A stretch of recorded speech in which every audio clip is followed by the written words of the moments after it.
Hey guys, this is Tashina at Logical Harmony, and today I wanted to film a reader Q&A video. It's been a few months since I've done one of those, so I posted on Twitter and Instagram asking you guys to provide me questions, just whatever you wanted to know, and today I'm going to answer them. So let's get to the questions. The first question is from Wolf Princess Mononoke on Instagram. She wants to know what your favorite cosmetics companies are. Oh, that's a hard question. I think my favorite cosmetics companies, Pacifica, NCLA, Too Faced, Modern Minerals, Lime Crime. Yeah. We have another question from the same person. She wants to know if a taco and a grilled cheese sandwich got in a fight, who would win? Okay, so unless the taco is from Flacco's Tacos in Berkeley, it's gonna be the grilled cheese, because vegan grilled cheese sandwiches are amazing, and it's just gonna come along, flatten that taco, and absorb it into it, and be a vegan taco grilled cheese. That's just what's gonna happen. Alright, next question is from RachMeHim2 on Instagram, and she wants to know when you decided to go vegan and when you decided to start Logical Harmony. Okay, so I can answer this.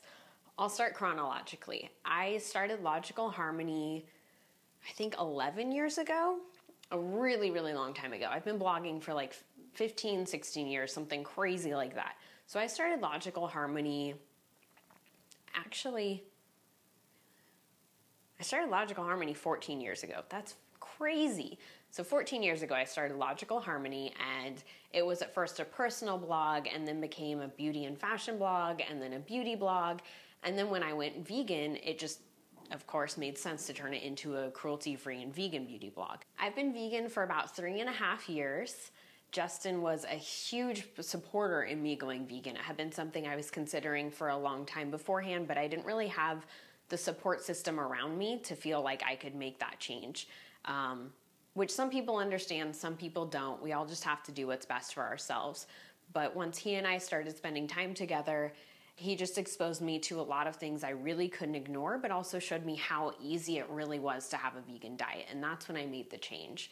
And that's when I changed with Logical Harmony, and it became cruelty-free and vegan, and it's just grown so much ever since. And that's why we both work on it together too, is it's really, you know, it is what it is because of both of us. It's not just me, it's because of him as well. This question comes from Instagram from Iced Tisha? Ice-Tisha. Ice-Tisha? That's EXO Love Letty on YouTube for everyone. I'll link her below. She wants to know if you will marry her.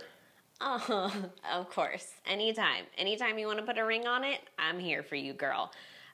She's one of my favorite cruelty-free and vegan YouTubers out there. I'll definitely link to her channel below. Check her out. She's so sweet, so awesome. I will totally marry you. And you'd make beautiful babies. Dude, we would. Their makeup would be amazing, just saying. Ex-Princess Brit X from Instagram wants to know, when you're purchasing items from brands that are cruelty-free, how can you be positive that the products are vegan? Essentially, she's asking, is there a simple way to know what you're buying is vegan without having to look up all these crazy ingredients that no one can spell or pronounce? That makes sense. I think that's something we all struggle with. I still struggle with that. I go to the store, I look at something, and there's so many ingredients that may or may not be vegan. They may be plant or animal based. It's really hard to tell.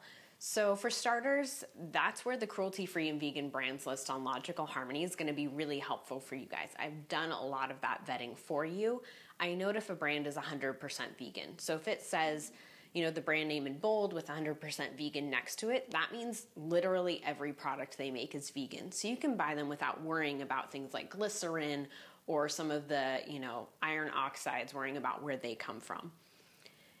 When it comes to other companies that are cruelty-free with vegan options, which is the majority of the brands list, I really encourage you guys to ask the company. I do have a list on Logical Harmony I'll link to below as well, and it's ingredients that are animal-based or maybe animal-based.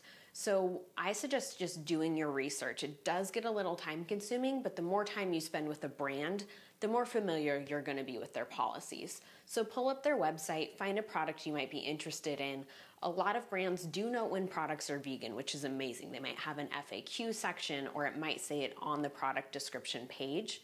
But if you go to the product page and look at the ingredient list, you might see a few on there that could go either way. And my suggestion is to email their customer service team or call their customer service team and ask. They should be able to tell you. Most brands these days know if their ingredients are plant or animal based because they know that that's really important to a lot of consumers.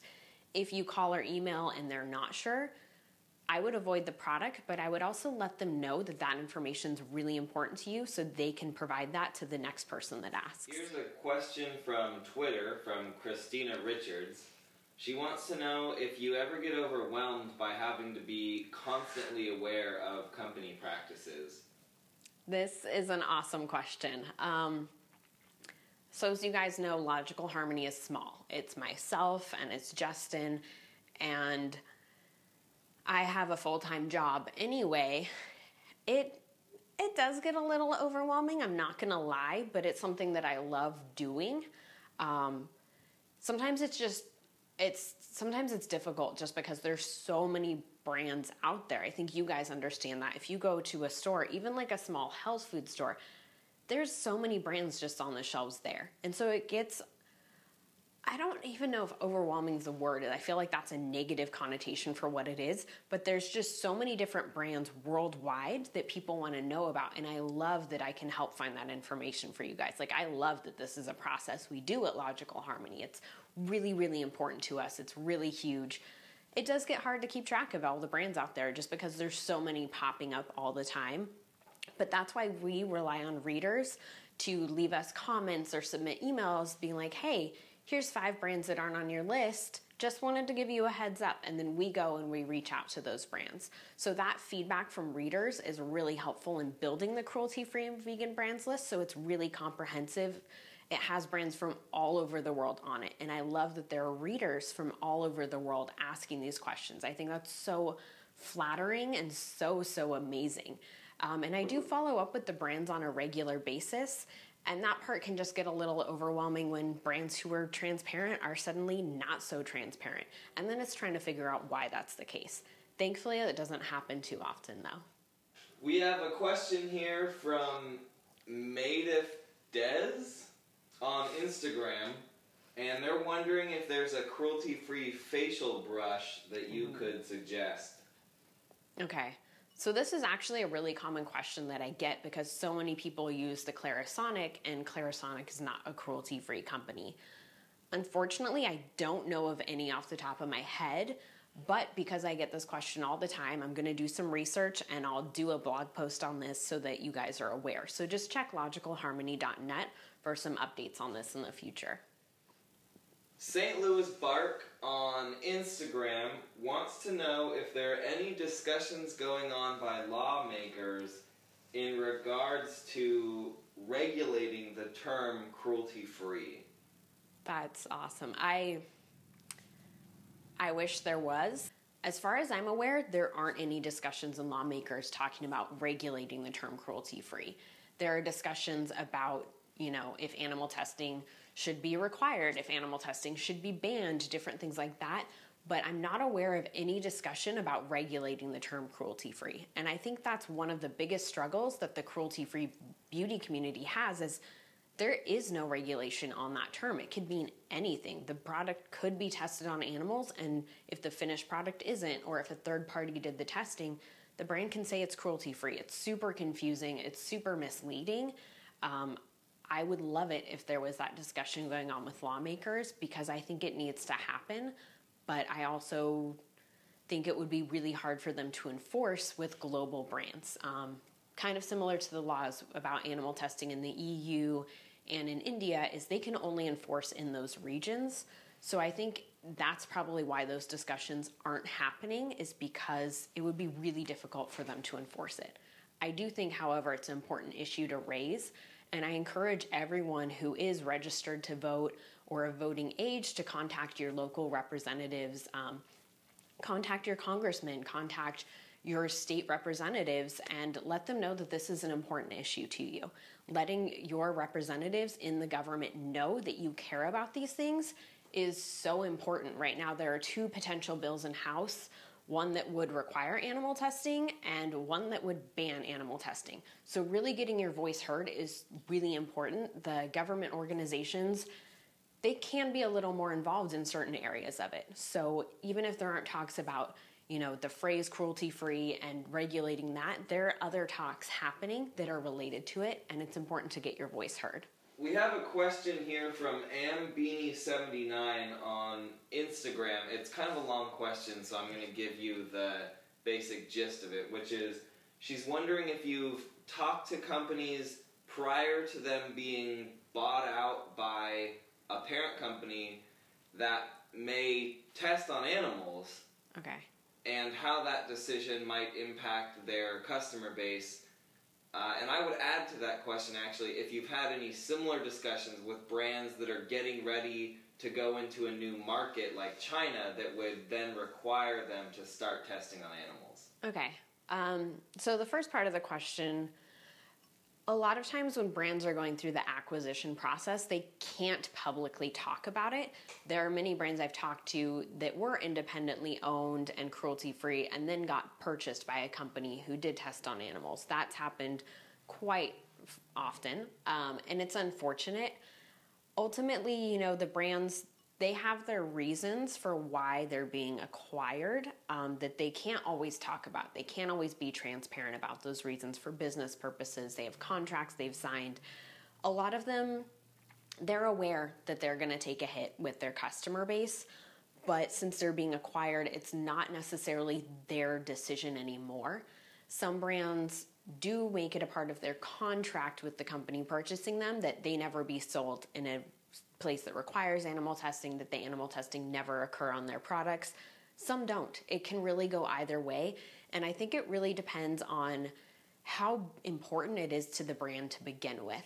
So when they're purchased by a bigger company, it kind of becomes clear to you as a consumer where their ethics are. There are quite a few who have been purchased by companies who do test that are huge international companies, and they've remained cruelty-free. They made that a part of their contract when they were purchased. And it sucks they're bought by a company who tests, but I think it's good that they're maintaining their original stance on animal testing. I think that's the best thing in that scenario. A lot of them, they know they're going to take a hit. People tell them, and I think using your power, using your voice as a consumer, that's where it becomes so, so important. And kind of relating to Justin's question, there was a company that was going to expand into China. I'm not going to name names, but they were going to expand there. And as soon as consumers heard about that, because this company had long been known to be cruelty-free, everyone started letting them know. People were hitting them up on Instagram. They were tweeting at them. They were emailing their customer service team. They were blowing up their phones. And people were letting them know, if you guys go into China where animal testing is required, that's it. We're not giving you any more of our money. And the brand didn't go into China. So I think that right there shows the power that consumers can have. When brands are going through the acquisition process, there's a lot going on behind closed doors that they can't talk about or be transparent about, or that even all the employees there are even aware of. Sometimes what's going on is at such a high level that the higher execs and the CEO might know what's going on, but the customer service reps don't. I think any acquisition is really tricky for any brand. There's a lot of red tape contract-wise about what they can and cannot discuss internally and with the public. So I think it's really important to, if you know a brand is being acquired, express your voice, but also realize they might not be able to give you the response that you want, but that shouldn't matter. I think as a consumer, using your voice and using the power that it has to communicate how important the company stays cruelty-free is to you is so, so important. Before an acquisition, during it, and even after. I think once a brand acquires another, it's really important to let the brand and their new parent company know that you want them to remain cruelty-free. And if they don't, you're not giving them any more of your money.